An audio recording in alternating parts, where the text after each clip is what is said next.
What's going on, people? We are Tottenham TV. Welcome back to another Tottenham update. And we've got some interesting updates to bring to you today. And let's start off with the Antonio Conte situation at Spurs. Obviously, he is our brand new manager, but he was awaiting a visa clearance. And that didn't come in time for the press conference today, as you saw with Fabio Paratici was taking it. But Simon Stone from the BBC says that Antonio Conte is expected to have all his paperwork in place to take to the touchline for tomorrow's Europa League clash against Vitesse.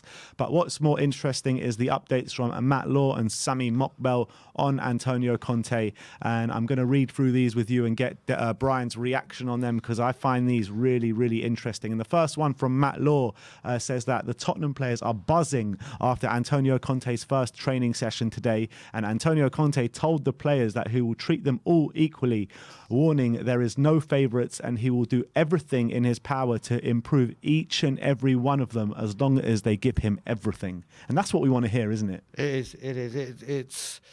It's so refreshing to hear, and most importantly, the fact to hear that they are buzzing. It finally shows that it's unfortunate what happened with Nuno, but this is what this man does. He can turn what was a completely divided squad in attitude and make it what they are now. And it's incredible to hear. The fact that he's saying no favourites, it's kind of what Poch did. You remember even when Harry Kane scored a hat-trick, he was always the team. Yeah. And I think that's what's happening here again, which is fantastic to hear. And that kind of got lost in the Jose Mourinho era, didn't it? The team. Because he did mention the team quite a lot of times, but he just geared everything around Kane and Son. Yep. And a lot of outcasts, a lot of people that felt like outsiders in that squad, didn't they? Yep. And this is just music to my ears, saying that, no favourites, and, you need to work hard to be in this team, and there's no one's going to be given favours here. Exactly. The fact that everyone gets a chance is refreshing. It's now down to the people, I think we all know who we're talking about, to take advantage of it, because this is the last of the last chances. Yeah, 100%. And Sami Mokbel, some more interesting updates about Antonio today. And he says, Conte issued a powerful rallying cry to his Tottenham players in his first day in charge today, telling them the hard work starts now. And that's exactly what I was saying on yesterday's stream and stuff like that. And what else he said is that in an emotional opening day at the club's Enfield headquarters, Conte told his side that he will instill a winning mentality into the team, but they must be prepared to put the hard yards in, particularly on the training pitch. And that's just more music to our ears. And, if you don't put in the hard yards for him, you're going to be off pretty quickly. That's it. I mean, I'm a firm believer of you get out what you put in. And that's what this is coming down to. If you work hard, and like we've been saying, we have to listen to him, not just as fans, but as players, and everyone associated with that club need to pull in the direction of Antonio Conte. And if you work hard for him, he'll make sure you're rewarded. Yeah, and that's absolutely spot on. And we've got some transfer updates from Sami Mokbel as well. And the first one is he's saying there is interest in Inter Milan's Nicolo Barella for Tottenham this January, or potentially in the summer as well. In my opinion, I would love him at the club. I think he's an absolutely sensational player, but I just think he might cost just a bit too much money. That's my only fear. When it comes to the value, obviously, it all depends. When you say too much, it depends what the other targets we want and how much. It's an equation we've got to work out. But like I said earlier, it's to know that these rumours are there and there's actually substance behind it is the most refreshing thing to hear. And I don't know. I mean, some managers, when they sign for a new club, have like kind of an agreement that they can't go back to their old club for a certain amount of time. I don't know if that's been set up at Inter. But yeah, anyone that's good enough for Conte is good enough for me. Yeah, and he was an absolute central piece to Inter Milan's title-winning charge last year. He was one of the standout performers, a proper box-to-box midfielder for Antonio Conte. So if he can seem to get him over the line at Tottenham, what a coup that would be. What a coup. I just can't. Just to have him linked with us, it's actually unbelievable. If we could get that over the line, wow, what a signing that would be. But I do have my kind of skepticism with the price and stuff like that. So we'll see how that one plays out. But what else Sammy Mokbel is saying is that Conte is likely to sell players to raise funds for his primary targets, which include Fiorentina forward Dusan Vlahovic. So we all know Vlahovic is out of contract at the end of the season, and he is not signing a new one. So Fiorentina need to get rid either in January or, well, probably in January. No, his contract's out till 2023. Sorry, the end of next season. Yeah. Sorry, that's when his contract. So we either need to sign him in January or the summer. That's when Fiorentina need to get rid of him. But obviously, he won't cost as much as he would have done if he does have longer in his contract. So he's one that we can get over the line for cheaper than market value. Yeah, I mean, it took me about 4 months to be able to say this guy's name right. And in the last 3 days, I think I said the word Vlahovic more than 50 times. For me, the number one target, the number one position and the number one player for this position. He looks sensational, a real talent, and someone that could genuinely give competition to Harry. Not like, with no disrespect to Vinicius, a Janssen or Llorente, that were used as the word backup. For me, this is competition. Yeah, and that's what it comes down to, because you need competition all over the pitch. And I know Harry's the model professional and whatever, but it hasn't gone right for him this season for one reason or next, during what happened in the summer with Man City and Spurs not showing ambition and stuff like that. But whoever you are, you always need to be on your toes a bit, don't you? You do. I mean, the prime example of it, we've said it a few times, is Diego Jota. At Liverpool, they probably had the most formidable front three, definitely in the Premier League. But to keep them on their toes and to freshen things up, they bring in a Jota, and all four of them are firing. And you never know which one's going to play. And if one's dropped, you don't really miss them, unless it's Salah, obviously, because they're all coming in and doing a job. And it's because of that word, competition. Exactly. But let's move on. Report from Football London.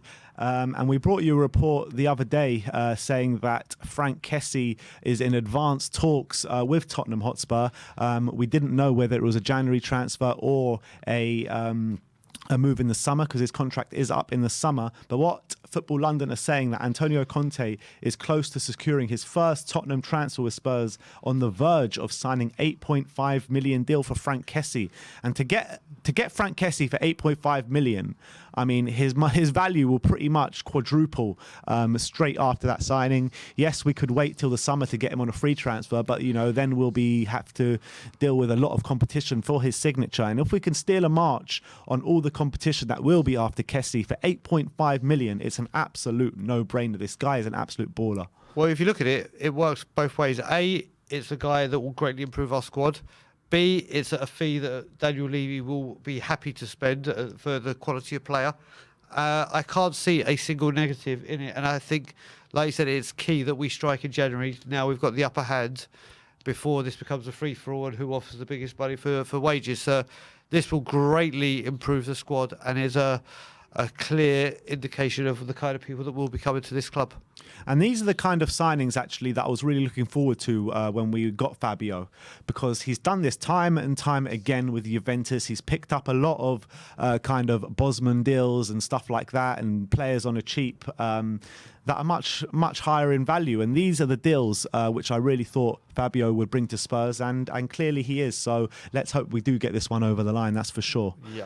But let's move on. Sky Sports reporting that West Brom will ramp up contract talks with Sam Johnston in January. The goalkeeper's deal expires at the end of the season, and he is reportedly attracting interest from Tottenham, West Ham and Southampton. I mean, is this one you want to see get over the line?